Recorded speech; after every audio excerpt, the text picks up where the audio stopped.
In tonight's headlines, US senators give the green light to a bundle of bills which includes military aid to Ukraine as well as a potential ban on TikTok. In Hong Kong, health authorities have been told to ramp up dental services in an Audit Commission review. And the Hong Kong Stock Exchange operator reports a 13% decline in first quarter profit.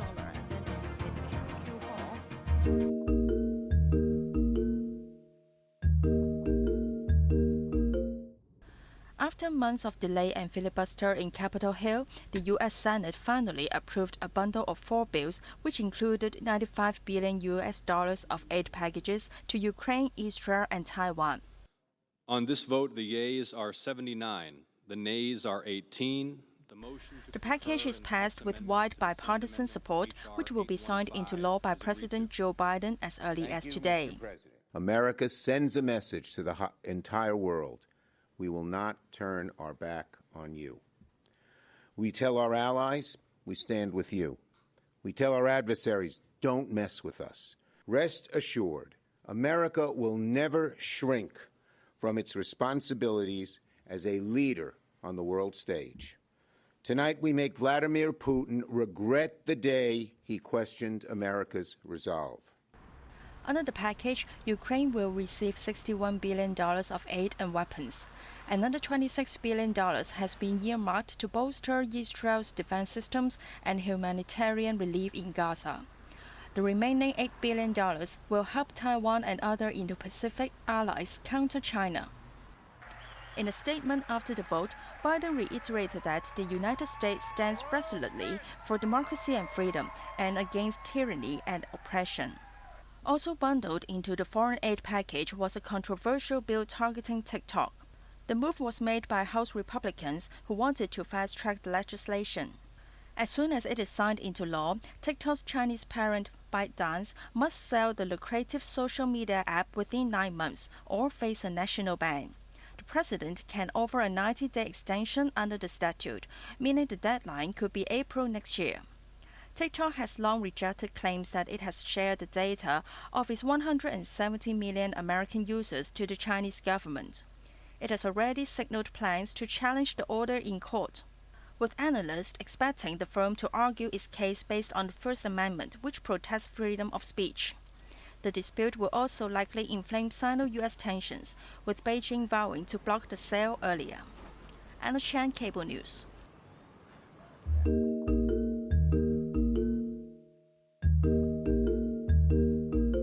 We're doing everything we can to lean forward to be able to provide additional security assistance to Ukraine as quickly as possible. With U.S. senators giving the green light, the first batch of American weapons could be shipped to Ukraine in days, providing much-needed impotence in its fight against Russia. Among the $1 billion of equipment is a new version of the Army tactical missile system, which can land deeper behind Russian lines with an extended range of 300 kilometers. Help is also pouring in from other allies. During a visit to Poland, British Prime Minister Rishi Sunak pledged a package to the tune of $620 million, the largest ever from Britain. The aid includes urgently needed ammunition, air defense, drones, and engineering support. The costs of failing to support Ukraine now will be far greater than the costs of repelling Putin. Because only if he fails will he and other adversaries be deterred. First, we will put the UK's own defence industry on a war footing. He also announced plans to ramp up defence spending to 2.5% of the national GDP by the end of the decade. Ukrainian President Volodymyr Zelensky expressed gratitude to his allies, saying the latest military packages will send a powerful message to Moscow.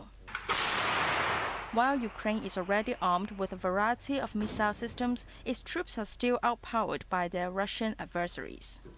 Analysts cautioned that the latest weapons will only buy Kyiv time and slow down Moscow's onslaught instead of ending the war altogether. Anna Chan, Cable News.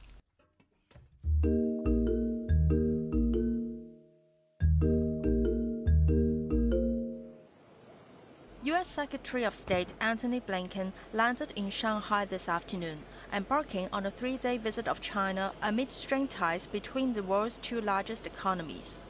Blinken will meet with business leaders before heading to Beijing on Friday for talks with his Chinese counterpart Wang Yi, while a meeting with President Xi Jinping is also on the cards. The top U.S. diplomat's visit was complicated by the passage of a Senate bill which will provide military aid to Taiwan and other Indo-Pacific allies to counter China. The Foreign Ministry in Beijing said military collusion between Washington and Taiwan will only escalate tensions across the Taiwan Strait and the risk of conflict. A ministry spokesman also defended China's right to conduct normal business with countries after Blinken is expected to press Beijing to stop resupplying Russia's defense industrial base.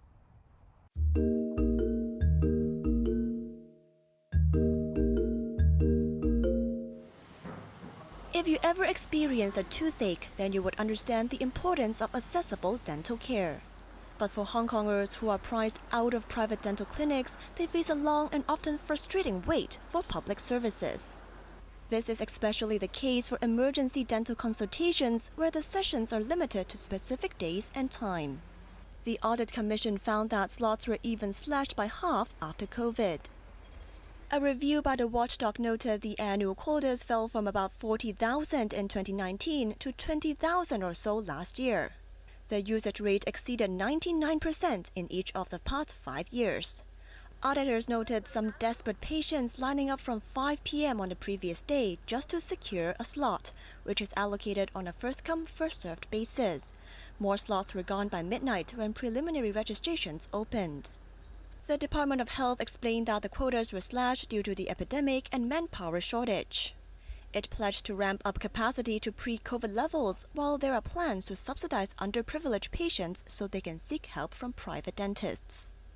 The Commission also urged authorities to step up regulation of non-governmental organizations undertaking outreach dental care programs for the elderly. Under existing funding agreements, 10 NGOs should serve at least 43,000 users each year. But the Commission discovered that target had not been met since 2020-21, when only 25,000 senior citizens had utilized the service. 2 NGOs even consistently fell below 50% of their proposed targets for 3 consecutive years. It urged the Department of Health to strengthen oversight of the program and vet future funding applications from NGOs based on their past performance. Cheryl Yun, Cable News.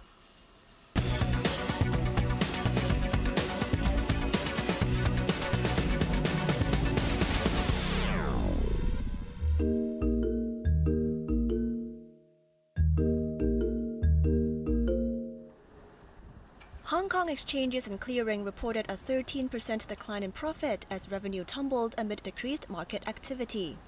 First quarter profit for the Bourse operator stood at $2.97 billion. While it paled in comparison to the same period last year, it was a 14% improvement from the fourth quarter of 2023.